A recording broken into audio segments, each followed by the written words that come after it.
Victimhood can begin with genuine suffering, injustice, betrayal, neglect, or experiences in which a person had little control over what happened to them. Being harmed is not the same as choosing a victim identity. The psychological problem develops when painful experiences gradually become the central framework through which the person understands themselves, other people, and the future. After repeated disappointment or mistreatment, the mind may begin expecting harm everywhere. The person becomes highly focused on what others have done, what others owe them, and what circumstances have prevented them from becoming who they wanted to be. Responsibility can then feel threatening because accepting any personal agency may seem like minimizing the suffering they experienced. The mind protects itself by remaining focused on injustice. This can provide temporary emotional relief because blame creates a clear explanation for pain. If everything is someone else's fault, the individual does not have to confront the frightening possibility that their future may require choices, risks, boundaries, and personal responsibility. Victimhood can therefore become psychologically protective even when it becomes destructive. It can create a sense of identity,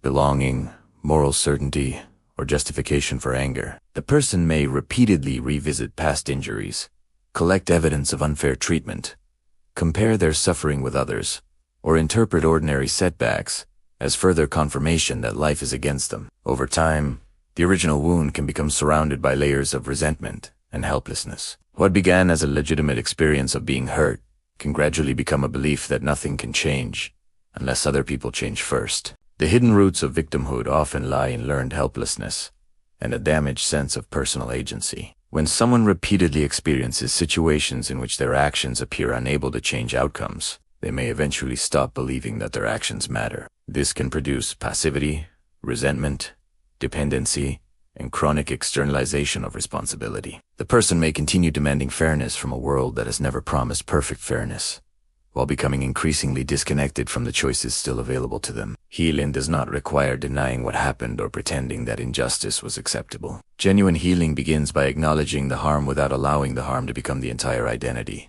A person can recognize that they were mistreated and still ask what they can control now. They can hold others accountable while refusing to surrender their future to what those people did. They can grieve what was lost without making loss the permanent definition of their life.